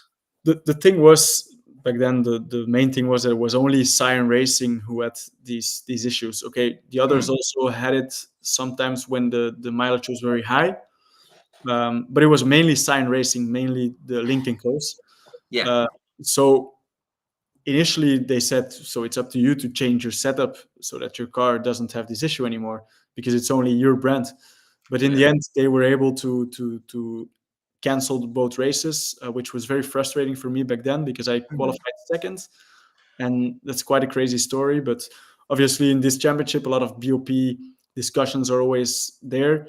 And we knew we were very quick, but we didn't want to show it in qualifying yet. So we had serious talks before the qualifying that we didn't want to put it in the top 3, and we were going to win the races. So in qualifying, they gave me the delta time. They told me to slow down, but I saw my teammate back then. It was I had different teammates. It was Benani, my teammate. I saw him getting closer and closer at the end of the lap when I was lifting not to do the lap time. So I said, "Shit, I need to push." He's pushing anyway, so it's BOP is gonna be messed up anyway. So I need to push. So I pushed, and we qualified first and second. He was first, I was second. Wow, on the team owner, as well. He wanted to kill us, the team owner and Audi as well, because it's you want to be on pole. Obviously, it's nice to be on pole, but not when there's BOP games behind. You just want not to show the potential. Something I wouldn't be allowed to talk about, but now we can talk about it. It's 2 years ago. Yeah. But yeah, I remember in the press conference, I had to say this was the lap of my life, and I couldn't do anything more. But actually, I had 2 or 3 seconds under my. So, even though you weren't even really pushing, yeah. Wow. But so we had so much potential, and then not to race due to the tires was really frustrating. Yeah, I remember a lot of the drivers. I mean, it was all over the social media, things like that. A lot of drivers were saying, "Well, they've cancelled it because of one team." And I've got nothing against Cyan Racing or Lincoln Co or anything like that, but it's the equivalent of someone like Red Bull, isn't it? Having issues on a F1 weekend and everyone saying, "Right, we're not racing." Yeah, the thing was they had a lot of power because there was only, I think, 16, 17 cars running in the championship, and Lincoln Co had 5. They had 5 of them, yeah. So they had a lot of power. When they say we pull back, the championship is only going to have 12 cars, so they had to listen a bit. They had no other choice. They were in a weak position, and that caused a lot of this shit in the end. Yeah, which is a shame. It's a shame that it had to happen that way. Yeah. And it kind of put a cloud over the season, just for people watching, unfortunately.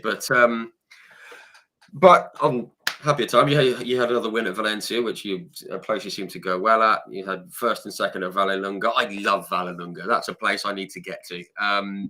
Again, I keep asking about circuits, but is it as fun to drive as it looks? Because I think that and Portimao both look so much fun. Yeah, no, Vallelunga is really nice. I really love that one. Also, to race in Italy is always cool.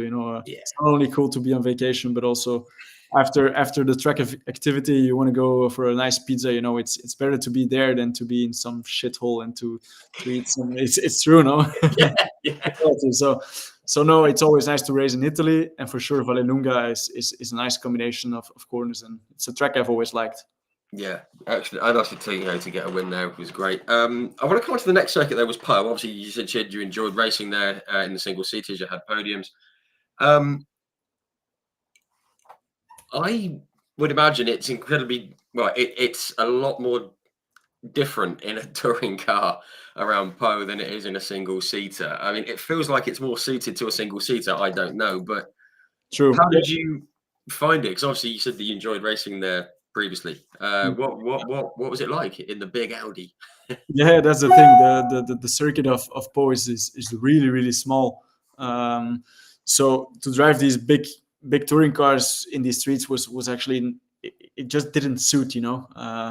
It's like the nowadays Formula 1 cars in Monaco. It doesn't just didn't fit. But still, it was nice. But it was even cooler to drive the single seaters around this track than the touring car, to be honest. Yeah, that's cool. And one more sort of circuit I want to talk about, because you won the final round of the season. I remember watching it, or watching the highlights at least. It was an excellent drive. I really enjoyed watching it. In Jeddah, on the Corniche circuit, which is probably the most mental circuit that's been created in the last 20 years. It's one of those you think this shouldn't work, because it's a street circuit, it's high speed, it's everything together that you wouldn't want to put together in a circuit from the outside looking in. Again, what's that like to drive? I mean, I know it's different in a F1 or a single seater or something to a touring car, but it just looks crazy. Yeah, it is crazy. And the end of this season, we will go there with the GT3, and I think that will be even more crazy. So GT World Championship will go there. Wow. But yeah, no, it was really a really cool round. Also to see Saudi Arabia and the organization there everything was perfect, was impressive. So yeah, also to win the last round of WTCR, because that was the last round of WTCR in history. To win that one was quite cool. Yeah, the it's last ever winner. Exactly, it's nice to be able to say that. And Jeddah was for me maybe the coolest street track I've driven at. So I'll be happy to be back at the end of the season. Excellent. No, I'm looking forward to that. The GTs around there, that's going to be great. Just quickly, I don't want to bring the whole sort of politics thing into it. Very quickly, I mean, obviously, racing in Saudi Arabia, it's raised a lot of eyebrows and saying we shouldn't be going there for the reasons that we're all aware of historically with that part of the world, and some people are calling it sports washing. We're trying to paper over what's happened in the past with sport, and I can see where they're coming from, but it feels like everyone's making an effort to be more inclusive out there, to be more tolerant of or to loosen some of the rules that they've had around gender and sexuality and whatever. Just wondering, as drivers, I mean, what's your thoughts on racing out there? I mean, I'm always one to look to the future rather than look back at what's happened in the past, but I don't know what your thoughts are on it. Yeah, they're doing efforts to go into the right direction. I would say they're doing efforts to adapt to the modern world.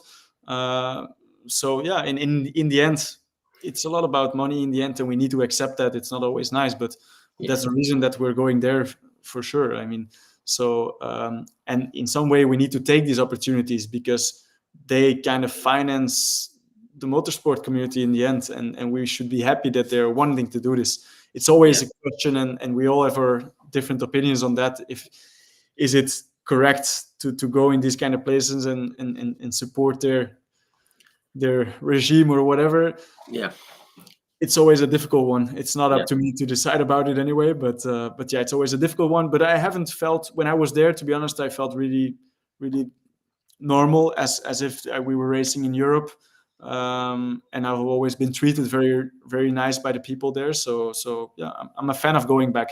Yeah, which is great. And there's a good point about them funding motorsport. I mean, okay, people might say they're only doing it to cover up what's happened in the past, but the past is the past, and it seems like people are really, from the public up to the powers that be, are making a big effort to change things, which is great. Our community can take an advantage of it in the end. I mean, we need to see it like that. It's good for us. It's good for the sport in the end. I mean, as long as the historic tracks don't suffer from it, I know if China replaces Spa-Francorchamps, I will not be happy, obviously. Yeah, it'll be hell to pay. Yeah. Then it's a different story. But I mean, if it's an extra race and they fund it, why not? Yeah, absolutely. If it slots in and they can do it, then we're all for it. That's cool. Yeah, great stuff. You did a bit of racing that year in the GT World Challenge Europe with was it Come To You and Santa Lock? They all kind of mixed in. You raced at Magnus, Zandvoort, Misano, etc. Again, another cool way to go racing. Yeah, for sure. It was difficult that season to combine the TCR and the GT3, so it was the season I did both. I remember that was a tough one, but I also remember being competitive in both. But I always remembered, like, the first free practice, I was always having issues to adapt, mainly to readapt from GT3 to TCR. To adapt from TCR to GT3 was easier, I would say. But it was nice to have such a full program and to do so many races. It was my first year as a factory driver for Audi. Yeah. And to do so many races and to always be in the rhythm, that's a dream of every. And when now I think about it again, when end of 2017, I thought I would never become professional or not even continue racing. Then to have such a full program and a factory contract in 2022 was something I never expected, and something I'm proud of, and I'm really feeling privileged about that I had the chance to live that. Yeah, I was thinking. I mean, that was the word I was going to use. You must be very proud to have been an Audi factory driver because they're so well respected. They're going into F1 soon. Yeah, it must have been like a cool little tick to have. For sure, I would have liked it to be many years longer. Obviously, Yeah. it's only been 2 years. I've only had a contract with them for 2 years, but yeah, obviously they took decisions which I cannot do anything or change anything about. They took the decision to go to Formula One and to stop their GT3 program. So yeah, I suffered from that, but still, I see it as a privilege to have been part of all this for 2 years, for 2 seasons. Yeah, which is great. Yeah, that's a very cool thing to have. Excuse me. So I'm very aware of the time. It's an hour and a half, and it always goes like this. This always happens. We always get into it too deep. But yeah, 2023, you did. You switched. To the GT World Challenge again. Switched back. And I said, well, the highlight of 2023, I guess, was that gold victory in Valencia, of course, a circuit that you seem to do well at. Was it again just a learning curve because you were alongside? Alongside was it like Finley Hutchinson, the British lad? That must have been not a difficult learning year, but I guess just to bring up to speed and everything. So in sprint, there were 5 races in sprint, 5 in endurance. In endurance, I was in the pro lineup. So this was really a learning process. But I was always as competitive as the 2 pro teammates. Unfortunately, we had a lot of technical issues and didn't really get the results we hoped for. And then in sprint, it was more customer racing, let's say, where I drove with a customer. And within our category, we did some good results. The customer was very satisfied, was very happy. And for me, that season, I learned a lot. In the end, we also had some nice results. So it was a nice season, but on paper, there were no real big victories or anything. So on paper, it was not a nice season, but for me, it was maybe one of the seasons where I learned the most because of so much mileage and so much running. Yeah, which is great. Which is obviously key, as you said, it's so important to just get that seat time. Sure. One thing I want to touch on that year, finally, before we move on, is you made your debut in the 24 Hours of the Nürburgring. We touched on this earlier on with endurance racing and other cars and things like that. I think I mentioned it to someone a couple of weeks ago. I forget who I was talking to. I think it might have been Dan Lloyd, actually. And he was saying that racing at night on the Nordschleife with, as you say, almost like road cars in the mix with the lights and the weather and the darkness and everything. What's it like? It must be incredible. It was crazy. It's for me, it's the most crazy experience I've had in racing is 24-hour Nürburgring. And my first season or my first try I had there was straight away with the factory team from Audi, straight away on a factory car. So there was straight away quite a bit of pressure on me, and they just want you to push to the absolute limit from the beginning on. So yeah, that was absolutely crazy, but I enjoyed it so much. I remember we finished the race, and I remember the last stint. I just had goosebumps, and I was looking around and really enjoying the moment because I also knew that it was the last official factory race with Audi, probably. Yeah. Or the first and the last time I was going to do 24-hour Nürburgring with Audi. So I really thought much more about it at the moment itself, and I really enjoyed it. But it's completely crazy. I think I have at least 10 stories about this race where I had near misses and close moments. Wow. And it's crazy, but it's a beautiful experience.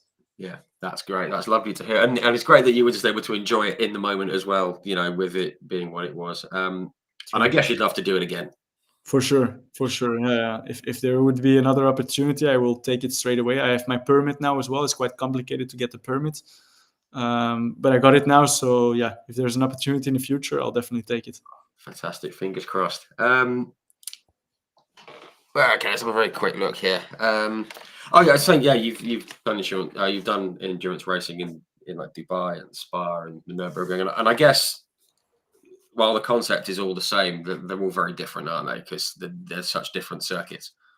Exactly. Yeah, it's not only the circuits, also the organization of these races are different. So also the the other competitors are different. Some races like 24-hour Spa is only GT3 cars, only, let's say, people with a lot of experience or drivers with quite a bit of experience. So the level is very high, and you know what to expect. You know that they're not gonna do some crazy stuff. And in other races, like I said beginning of this episode, like in Dubai, you never know what's gonna happen. You got 65-year-old guys. No, it's the truth, and it's nice that they're still racing and that they're doing this. And sometimes it's the first time they do these kind of big races at a certain age, because then they're able to finance it or to do their dream. And I absolutely love that. But you just don't know what to expect from them. So yeah, that's the biggest difference between these kind of races. Yeah, cool. Well, and it also means that there's time for me yet. I may have to apologise in advance for 20 years down the line if I ever do it. Apologies already. Just quickly onto this year. You're in the GT World Challenge, and it started really well, isn't it? I mean, you've had class wins in both the rounds so far. Starting at Brands Hatch, good old Brands Hatch. I love it. My favourite circuit to visit. And I guess it's sort of been the start of the season that you would have hoped for. For sure, yeah. As I said in the beginning, it's finally all coming together, and finally I can get some results. Because very often you're competitive, but you're not able to get the results in. Not always due to yourself. And this season, it's really been going very well until now. As you said, Brands Hatch, really nice. You guys in the UK are really spoiled with all the tracks. Very lucky. All proper old school tracks. Brands Hatch is one of them. I absolutely love Brands Hatch for sure. With the GT3 car, it's really amazing. And as I said, you guys are really spoiled, because in Europe we got more and more tracks like Paul Ricard, which are nice, but it's more artificial and it's not proper old school racing, which proper old school racing tracks which you have in the UK. Yeah, I think I'm kind of guilty of this sometimes, but a lot of British fans, I mean, we are lucky, as I said, we've got Brands Hatch, and I think Silverstone is more akin to the European ones these days, but we've got like Thruxton and Donington and Alton Park and all these circuits that are in parklands or on old airfields or something, and they're old school ones. And I think us British fans, we do struggle with places, like Bahrain and things like that, because I don't know, I think we're set in our ways. we're a bit kind of stuck with it, but which I understand. In the end, it's the tracks like Alton Park and Brands Hatch and these kind of track. This is proper racing, It's grass and then it's the wall, and it's not concrete bullshit. It's proper old school tracks. We love that. So glad you've said that, and I'm so glad that you enjoy Brands Hatch, because loads of people have come on here and said they love Brands Hatch. Pretty much everyone who's come on, right? You cannot not like Brands Hatch for sure. The long track, it's on the Grand Prix loop. Grand Prix, really cool. I mean, everyone from like Mario Andretti to an 18-year-old driver in the mini challenge here, they love it. So I'm glad that you've added your name to the list of Brands Hatch lovers, which is great. And obviously, things are all set up for the rest of the year. I guess you're going for the championship. Yes, in our class, that's a goal. So the sprint and endurance championship, we're at elite in our class in both championships for the moment. Let's hope we can take both championships. And also next week I got the 24-hour of Spa. Yes, that's a big one which I would love to win in our class. Endurance racing, it's less in my own hands. Let's say it's more. We're 3 or 4 drives on the car, so a bit of luck. We will need a bit of luck as well. But yeah, for sure, that's another big aim or goal of the season. Yeah, and that'd be the big one to get. It'd be great to see. Just seen. I've got Keith Mann in the comments. He said, "Yeah, this is the thing I've really enjoyed about this chat, is hearing about different circuits outside the UK that I don't know other than by name. It's great to listen and hear about these new circuits to me." So yeah, great. Well, that's good. I'm glad. Cool. But actually, you don't need to know about any other tracks than tracks in the UK. But you guys have everything in the UK, and I haven't driven a lot of these tracks, but I would love to one day. But when I drive them on the simulator sometimes, and you guys have every cool track is in the UK. In the United States, they have some cool tracks as well. Yeah. which sometimes I have never heard of. We've got IndyCar at Laguna Seca this weekend, which obviously everyone knows about, and they've just had Road America, which is another great one. And true.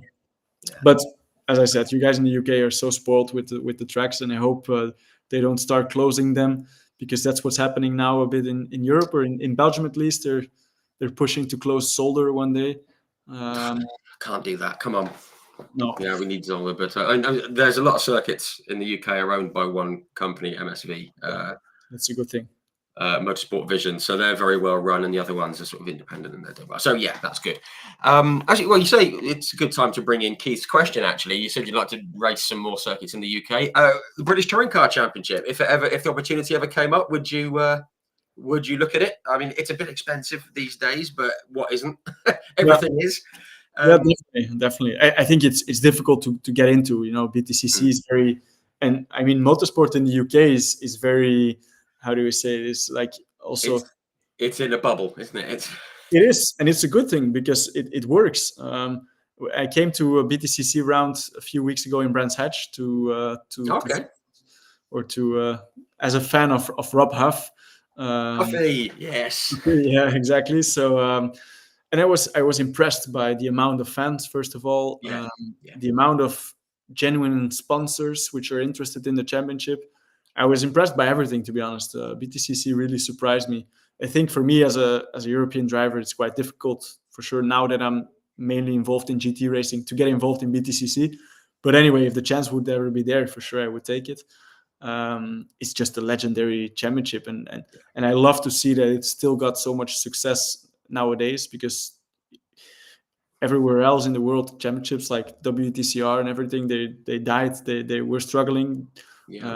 And there's a lot of championships that are still struggling, for sure, in touring cars.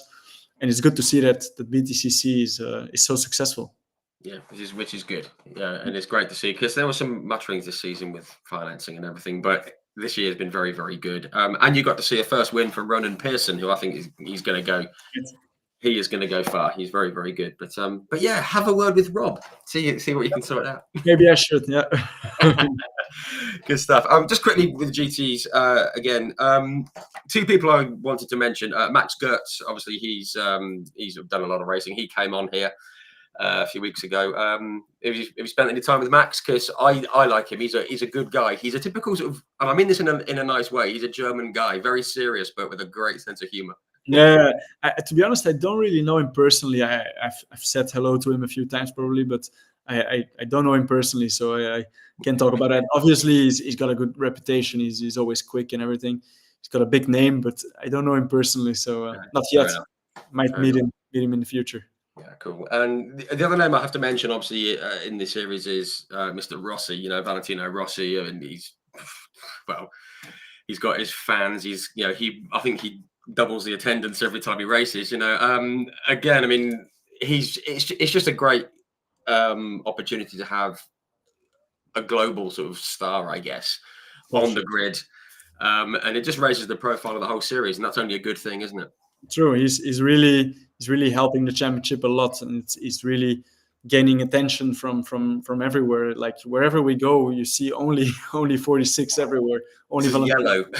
Exactly. But he's also just such a legendary character, and he's so cool with everyone. He greets everyone in the podium ceremony. As in our class in sprint racing, we don't have a lot of cars. We're very often on the podium. And last few races, Valentino was also always on the podium, and he shakes everyone's hand. He's doing a little chat with everyone. He's such a social person, and for someone so well known, he still makes the time to speak to everyone and everything. Yeah, he's just a legend on the bike, but also just as a person. He's and as you mentioned, he's really good for our championship and for our sport in general. It gains attention from fans, and this gets more interest from sponsors, and in the end, he really helps the championship. So that's a good thing. Yeah, that's fantastic, and it's great to hear about him as a person as well. I mean, I'd love to meet him. He's one of my heroes. He's such a great guy, and maybe one day, one day for sure. Yeah, that's very cool. Maybe one day he'll sit here. Who knows? Sorry? Maybe one day he'll sit here. Oh my goodness! If he did, I think it might be the last one I ever do. I think.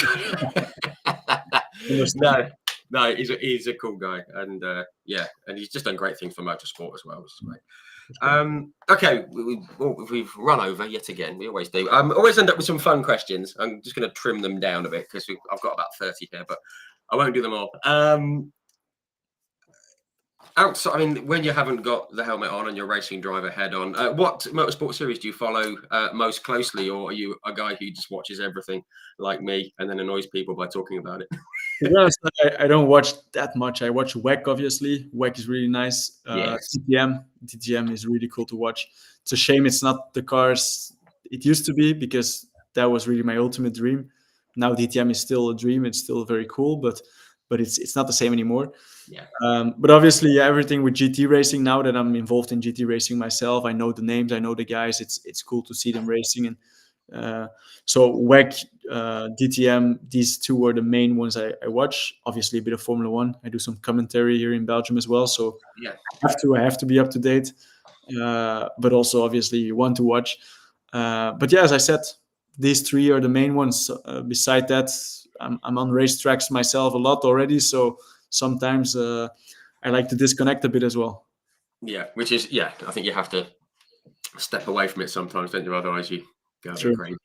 True. I mean, I think I might already know the answer to this one, but is there a series that you'd like to try if you had the opportunity, whether it be, WEC and Le Mans or NASCAR or British touring cars or drag racing or... Might be a surprising answer, this one, but V8 supercars. This is really cool. Whenever I see videos from this with the proper shift, it's really cool. This is really cool, and the racing is also really cool. I love it. I would love to try this one day. Yeah, fantastic. And I guess Bathurst. Yeah, it's a proper track. Already, this is a realistic dream, I think, in the GT3 to do Bathurst one day. Oh yeah. That's something to look forward in the future. Yeah, that would be cool. We'd love to see that. Okay, this is always a good one. Did you have like a favorite driver when you were growing up? When you were a kid. I mean, I can't see here. I've got Nigel Mansell up here. He was my man when I was a kid. Who was your kind of hero, or did you have anyone that you looked up to? For me, it was Fernando Alonso, actually, who is still active. And the thing is, he's always been such an animal. He's always been so motivated and so much, anger in him, or so much, I don't know, willpower, or so much motivation, and still now being not old. I'm not allowed to say that he's not old, but for Formula One, he's quite old. And he's still the same age as me, so that's old. That's fine. Okay, he's old. Yeah. You don't know who's watching. That's why I was careful. No, so I was always a fan of Alonso when I was a kid, and I still am, to be honest. Yeah, it's a good shot. Yeah, I do. Some people don't like him, but I do. I think he's great. He's great. He is proper guy, and races anything as well. He'll F1, IndyCar, sports cars, and he'll do anything, which is great. Okay, have you got a favorite circuit and a favorite car that you've raced? That I've raced. Okay. Yeah, it's a very difficult one, actually. I haven't thought about it. Spa obviously is nice, but yeah, Nordschleife. I'll take Nordschleife in the GT3 then. This combination. Yeah, it's nothing can beat that, to be honest. It's unique. Nordschleife in the GT3. Yeah, that will absolutely do. Okay, last question, and it's a horrible one. You've raced against a lot of drivers in various series. I'm going to name just a few that you've driven against. Obviously, the guys in the World Touring Car. I've got to say Tom Coronel here, otherwise we'll have a go at me. You've got like young lads like Louis Delatraz. You've raced against like Luca Engstler, but against like Santi Ruscia, Norbert Michelitz, Rob Huff. Got to mention him. Nicolas Kona, Jean-Carl Verne, Richard Vasseur. The Van der Linde brothers, Rafael Marciello, Marco Whitman. Mara Engel, Mike Rockenfeller, Jan Elisha, Muller, Tarquini, Morbidelli, that Valentino chap, Earl Bamber, loads of guys that you've raced against in different series. Is there any driver that kind of stands out for you as being like not special, but just being a bit different, or just being, that just like for whatever reason just stands out to you? Yeah, Yeah, I would say Marcello then, in GT3 racing at least. The thing in racing for me is you need to be able to adapt to new situations all the time. It's easy to watch data and to copy your teammate and do exactly the same thing and be fast. But the difficult thing is to adapt yourself to new situations. And I think he's always able to do that. You see that he jumps into the car and his outlap, the third sector, is already a purple one. And that's what makes him impressive. He's always able to be right on it straight away. And yeah, I would say Marcello. I think he has something extra. He is really. No, yeah, that's a good shout, and he's certainly done well. This year he sort of did Bathurst. He's done all the things this year, and very unlucky at Le Mans they were as well. I thought very unlucky. Yeah. Big crash for Dries. Very unlucky. Yeah, real shame. No, that's very cool. That's very cool, and I think that's the first person who said Rafael Marciello, which is great because it's it's from a different series and a different viewpoint, which is very cool. But well, that's it. We're going to wrap up, I think, because we've run over as we always do. It's always my fault. But thank you guys for tuning in, and Gilles, thank you so much for coming on, having a chat. I really appreciate it. It's been great speaking with you. Thank you. Thanks for having me. It was a pleasure. No, great stuff. And obviously, we wish you all the best for that big race at Spa and for the rest of the season. So yeah, wish you all the best. Thank you. Great stuff. Right. Good night, guys. We'll be back next week. We'll be announcing another one tomorrow. So yeah, look after yourselves. Have a great week and weekend, and we'll see you soon. Take care.